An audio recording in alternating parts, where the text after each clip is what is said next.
महाराष्ट्र प्रदेश काँग्रेस कमिटीचे नवनियुक्त प्रांत अध्यक्ष आदरणीय हर्षवर्धन सपकाळजी यांचा पदग्रहण सोहळा ज्यांच्या अध्यक्षतेखाली या ठिकाणी संपन्न होतोय। भारताचे नेते, महाराष्ट्राचे प्रभारी, अखिल भारतीय काँग्रेस कमिटीचे महासचिव आदरणीय रमेश चन्नीथलाजी, नवनियुक्त प्रांताध्यक्ष आपले लाडके आदरणीय हर्षवर्धन सपकाळजी, काँग्रेस विधिमंडळ पक्षाचे नवनियुक्त नेते आदरणीय विजय वडेट्टीवारजी, माजी मुख्यमंत्री आदरणीय सुशील कुमार शिंदे साहेब, माजी मुख्यमंत्री आदरणीय पृथ्वीराज चव्हाण साहेब, माजी प्रांताध्यक्ष आणि माजी काँग्रेस विधिमंडळ पक्षाचे नेते माजी महसूल मंत्री आदरणीय बाळासाहेब थोरात साहेब, हांडोरेजी, माणिकराव ठाकरेजी, कुणाल चौधरीजी, असलम शेखजी, अमीन पटेलजी, PM संदीपजी, चरण सप्राजी, खासदार गायकवाडजी, प्रणती शिंदेजी, व्यासपीठावर उपस्थित असलेले पुरकेजी, माझे स्नेही कुणाल पाटीलजी, उपस्थित सगळेच सन्माननीय खासदार, आमदार, महाराष्ट्र प्रदेश काँग्रेस कमिटीचे सारे पदाधिकारी आणि मोठ्या संख्येनं आपल्या नूतन प्रांताध्यक्षांच्या पदग्रहण सोहळ्याला उपस्थित महाराष्ट्राच्या कानाकोपऱ्यातून, मुंबईच्या कानाकोपऱ्यातून हजारोंच्या संख्येनं उपस्थित असलेले काँग्रेसजन, पत्रकार, बंधू भगिनी आणि तरुण मित्रांनो, मी आपल्या सगळ्यांच्या वतीनं, माझ्या वतीनं आपले नवनियुक्त प्रांताध्यक्ष आदरणीय हर्षवर्धन सपकाळजी यांना लाख लाख शुभेच्छा व्यक्त करतो।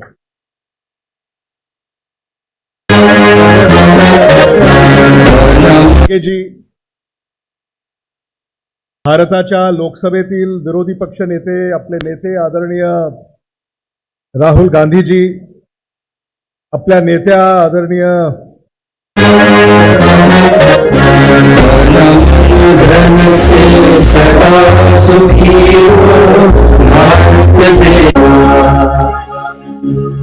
काँग्रेसचे ज्येष्ठ नेते यांनी हर्षवर्धन सपकाळजी यांच्या हातामध्ये आता महाराष्ट्राची धुरा सोपवलेली आहे। मला आठवतंय की महाराष्ट्राच्या विधिमंडळामध्ये आम्ही एकाच वेळी प्रवेश केला। मला वाटतं प्रणती शिंदे, आपण, राजीव सातव, मी, यशोमती ठाकूर या सगळ्यांनी एकत्र त्या काळामध्ये विधिमंडळामध्ये प्रवेश केला आणि त्या काळापासून आम्ही आपले नवनियुक्त प्रांताध्यक्ष हर्षवर्धन सपकाळजी यांचं कार्य पाहिलेलं आहे आणि म्हणून मला आनंद आहे की आपल्या एका सहकार्याला आज पक्षानं ही संधी दिलेली आहे। महाराष्ट्राचं सर्वोच्च पद हे हर्षवर्धन सपकाळजी आपल्याकडं काँग्रेसनं सुपूर्द केलेलं आहे आणि आम्ही सगळे आपल्या बरोबर आहोत.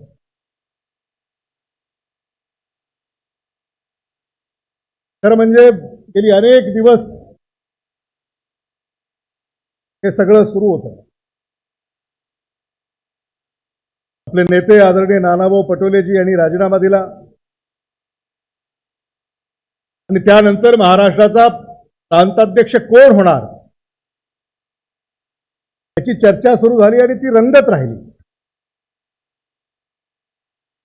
आणि माध्यमांनी सुद्धा त्या चर्चेमध्ये भर घातला. अनेकांची नावं त्या चर्चेमध्ये होती. मला माहिती नाही माझं नाव का होतं, मला कल्पना नाही. आता हे होणार, आता हे नाव स्पर्धेत पाटील, देशमुख, कदम, ठाकूर, आता संध्याकाळपर्यंत घोषणा वगैरे वगैरे. आणि माध्यमांनी काय सांगितलं, पाटील ना देशमुख, फक्त सपकाळ.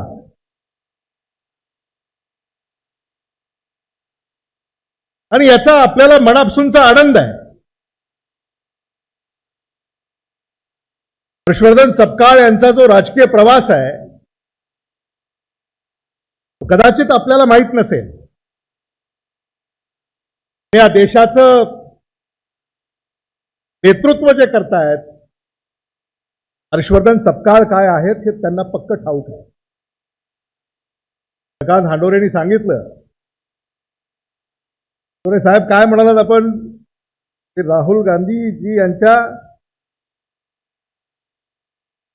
कोर कमिटीमध्ये आहेत, आम्ही पण आहोत.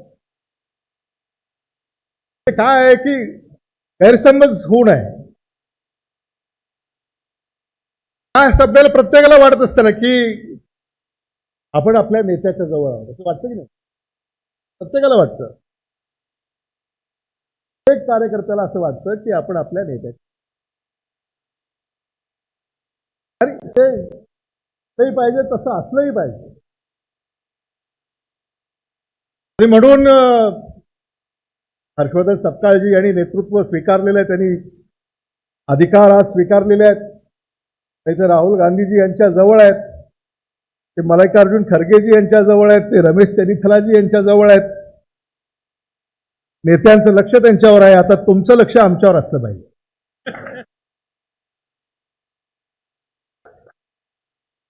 आहे की नाही? बरोबर आहे की नाही? म्हणून आपल्याला आनंद याचा आहे की महाराष्ट्राला खरंच आज अशा नेतृत्वाची गरज आहे जो संघटनेला न्याय देऊ शकतो.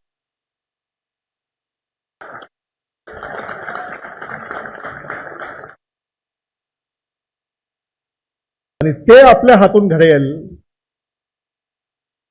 अशी आशा आणि सदिच्छा आज या ठिकाणी मी व्यक्त करू. म्हणजे आपण एका परिवारातले सगळे सदस्य. काँग्रेस हा आपला परिवार आहे. आणि नानाभाऊ मगाशी बोलताना म्हणाले की आपल्याला या भारत देशामध्ये बदल घडवायचा आणि या भारत देशामध्ये काँग्रेस पक्षाची सत्ता आणायची आहे. आपले नेते राहुल गांधी यांना भारताच्या प्रधानमंत्रीपदी बसवायचं आहे. ते जर करायचं असेल तर त्याची सुरुवात आज या क्षणापासून आपल्याला करावी लागेल. त्याची सुरुवात आज या क्षणी आपण करत आहोत. याबद्दल माझ्या मनामध्ये कसली. प्रणिती शिंदेजी बोलणार आहेत माझ्यानंतर.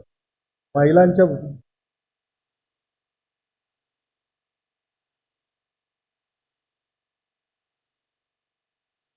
महिला काँग्रेस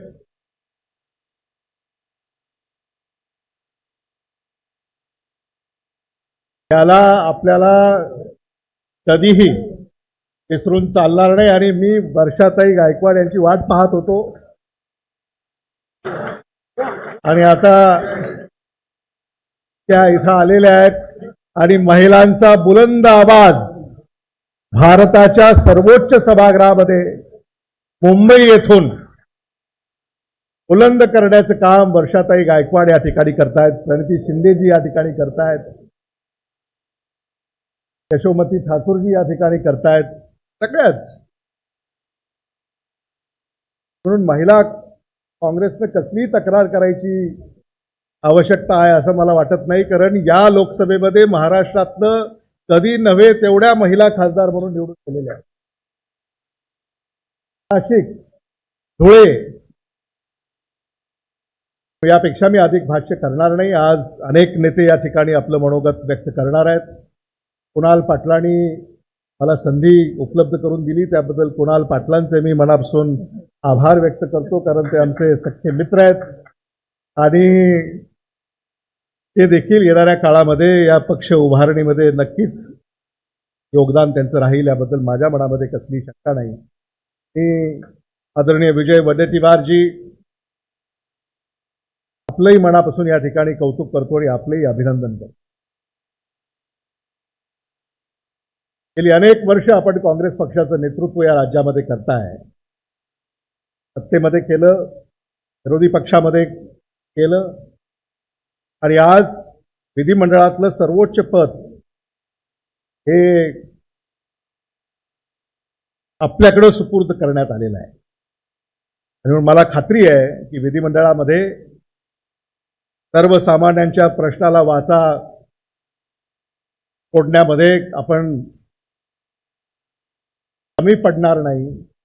किंबहुना महाराष्ट्राला न्याय देण्यासाठी महाराष्ट्राच्या विधिमंडळामध्ये आपण जी भूमिका बजावाल ती भूमिका येणाऱ्या काळामध्ये काँग्रेस पक्षाला खऱ्या अर्थानं नवसंजीवनी देईल याबद्दल माझ्या मनामध्ये कसलीही शंका नाही. आणि म्हणून आपले नेते आदरणीय विजय वडेट्टीवारजी यांना देखील माझ्या वतीनं मी खूप खूप शुभेच्छा या ठिकाणी देतो आणि थांबतो. धन्यवाद. जय हिंद, जय महाराष्ट्र. एबीपी माझा, उघडा डोळे बघा नीट.